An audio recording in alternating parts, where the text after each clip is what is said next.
it is an honour to address you for the first time as a Labour Home Secretary.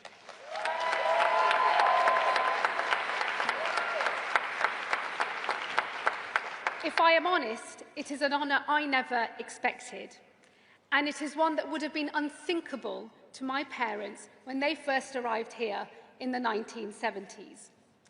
But if this is a story of progress, it is a contested one. And I was reminded of that fact just days into this job. On the 13th of September, 150,000 people marched through London. They did so under the banner of a convicted criminal and a former BNP member. While not everyone was violent, some were. 26 police officers were injured as they tried to keep the peace. And while not everyone chanted racist slogans, some did, clear that in their view of this country, I have no place. It would be easy to dismiss this as nothing but an angry minority, heirs to the skinheads and the packy bashers of old. And make no mistake, some were. But to dismiss what happened that day would be to ignore something bigger, something broader that is happening across this country. The story of who we are is contested. I am a patriot, proudly so. Mine is the patriotism of Orwell, pride in a country that is forever changing, while also ineffably always the same. It is a love of this country as an open, tolerant, generous place.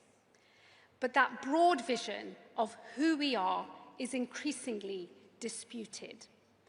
Patriotism, a force for good, is turning into something smaller, something more like ethno-nationalism, which struggles to accept that someone who looks like me and has a faith like mine can truly be English or British. There are some who we will never be able to persuade. But there are others, a growing number, who are on a path from patriotism towards ethno-nationalism. And this can be stopped. But to do so, we have to understand why so many people feel this country is not working for them. Because the truth is, across this country, people feel like things are spinning out of control. And without control, we simply do not have the conditions in which our country can be open, tolerant, and generous.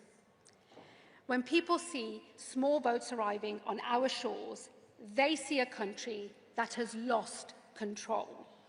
When they hear of widespread illegal working, undercutting British workers, they feel the system is rigged.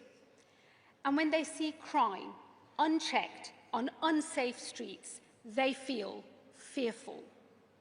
This was the inheritance that the Conservatives left behind for us, and their current irrelevance is the price that they have paid. So it now falls to us to rise to this challenge. If we do not, our vision of an open, tolerant, and generous country will wither, and where we fail, others will succeed. Working-class communities will turn away from us, the party that for over 100 years has been their party, and seek solace in the false promises of Farage. They will turn towards something smaller, something narrower, something less welcoming, and the division within this country will grow. So the challenge we now face is this: not just to win the next election, but to keep the country together and to fight for our belief in a greater Britain, not a littler England.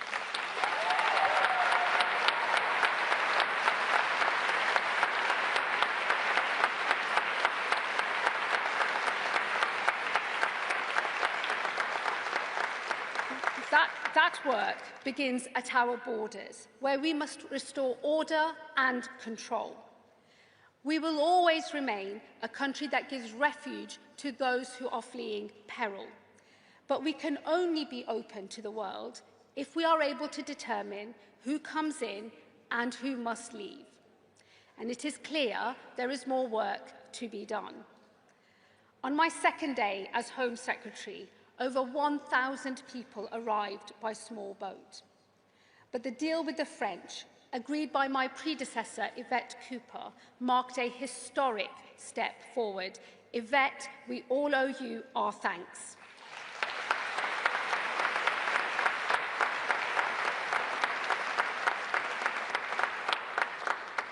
The first returns, small in number though growing, send a message.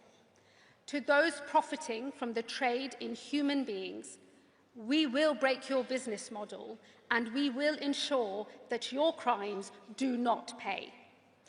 And to those considering a perilous small boat journey, the risk is not worth it, and your only route into this country should be a safe and legal one. The British public will accept those fleeing peril, but they will not do so if there is chaos at our border. Today, the boats continue to arrive, and so I will do whatever it takes to secure our borders. Cracking down on the criminal gangs behind the trade, discouraging those who are considering a small boat crossing, sending those home who have no right to be here, and ending the use of hotels, that totem of the Tory legacy that has done so much to divide our communities. In solving this crisis, you may not always like what I do. We will have to question some of the assumptions and legal constraints that have lasted for a generation and more. But unless we have control of our borders, and until we can decide who comes in and who must leave, we will never be the open, tolerant, and generous country that I know we all believe in.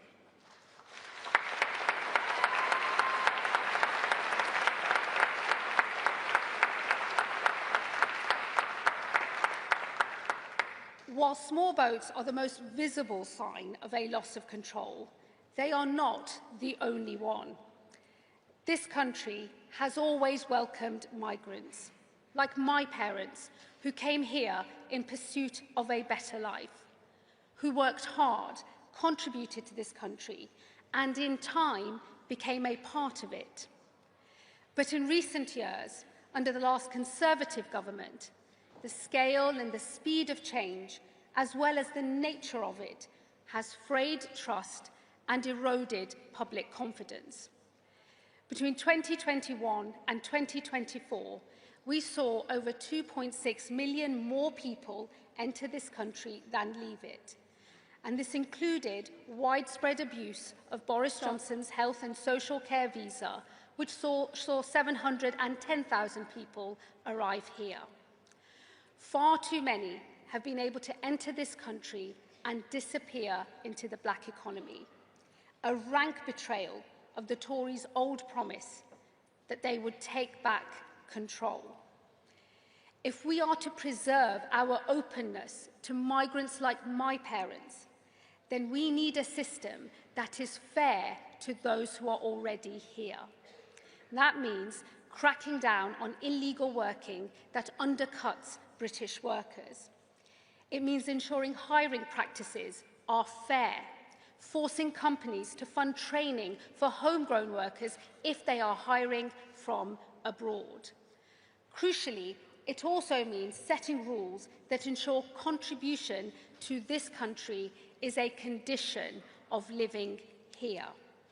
Because I know that the British people welcome those who come here and contribute, but contribution is a condition of that welcome.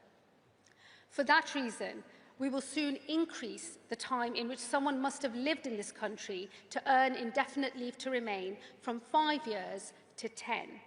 And we will be consulting on this change soon, and as part of that consultation, I will be proposing a series of new tests, such as being in work, making national insurance contributions, not taking a penny in benefits, learning English to a high standard, having no criminal record, and finally, that you have truly given back to your community, such as by volunteering your time to a local cause. Without meeting these conditions, I do not believe your ability to stay in this country should be automatic. Some will be able to earn an earlier settlement than 10 years based on their contribution, while others will be forced to wait longer if they are not contributing enough. In some cases, they will be barred from indefinite leave to remain entirely. The British people have always welcomed those who come here, who work hard, and who give back. Time spent in this country alone is not enough. Just like my parents, you must earn the right to live in this country for good. If you do, I know this country will welcome you. Order at our borders, a fair migration system. These are necessary conditions for an open, tolerant, generous country. But they are not the only ones. Where a nation is fearful, it turns inwards. When we feel safe, we can look outwards. So safer streets make for stronger communities. And that's why we must focus policing on the issues that matter, like knife crime, which tears so many lives apart, and the scourge of violence against women and girls. In some areas, we are making real progress. The levels of violent crime in this country are a fraction of what they once were. But I know it does not feel like things are getting better in many communities across our country, where crimes like shoplifting and antisocial behaviour, which tear at the fabric of a local community, seem to be committed without consequence. So it is right that we focus on neighbourhood policing, with 3,000 more neighbourhood officers by 2026. We must reform policing to ensure that forces are able to focus their efforts on the crimes the public care about the most. And to rebuild confidence in our forces, we must prove the impact that good policing can have on a local area. This year, forces across the country led a summer of action tackling street-level crime in 600 locations.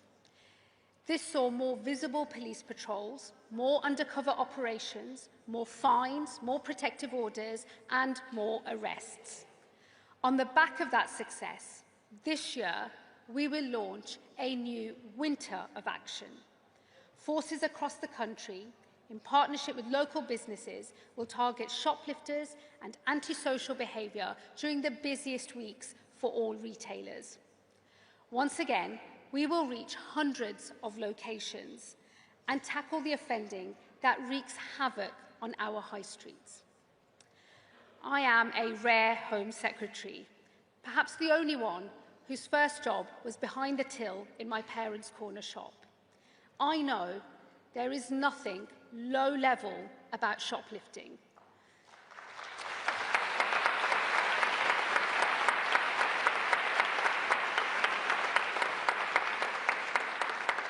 I know what it feels like to keep a cricket bat behind the counter just in case.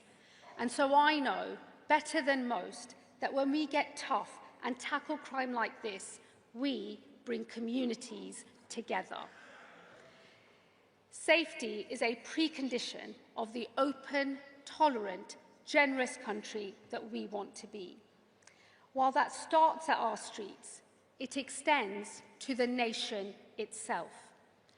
Far from the public eye, threats against our country are constant from those who scorn our values and who seek to divide us. I will, as a Labour Home Secretary, always put the security of this nation above all else. and I pay tribute to those whose work keeps us safe.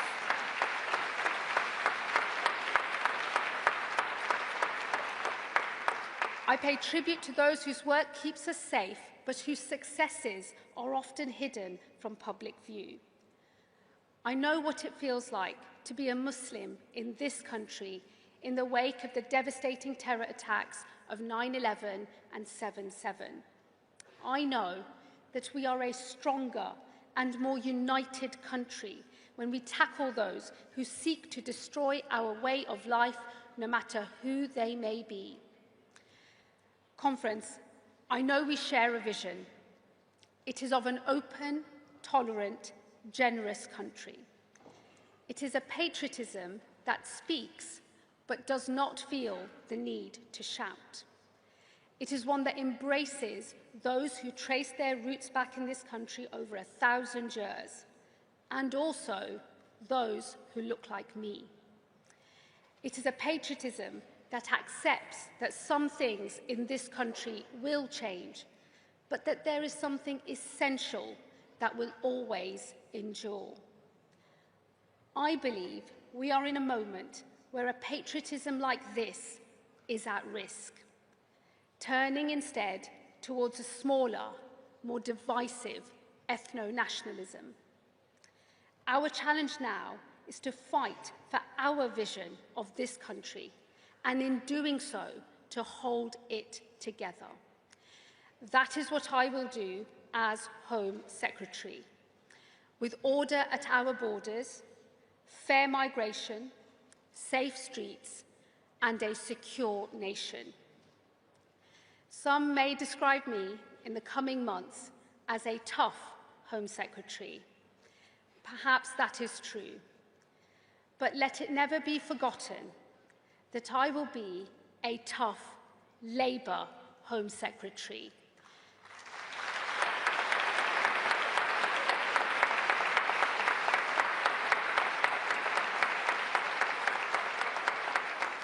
Fighting alongside you all for a vision of this country that is distinctly our own. Thank you, Conference.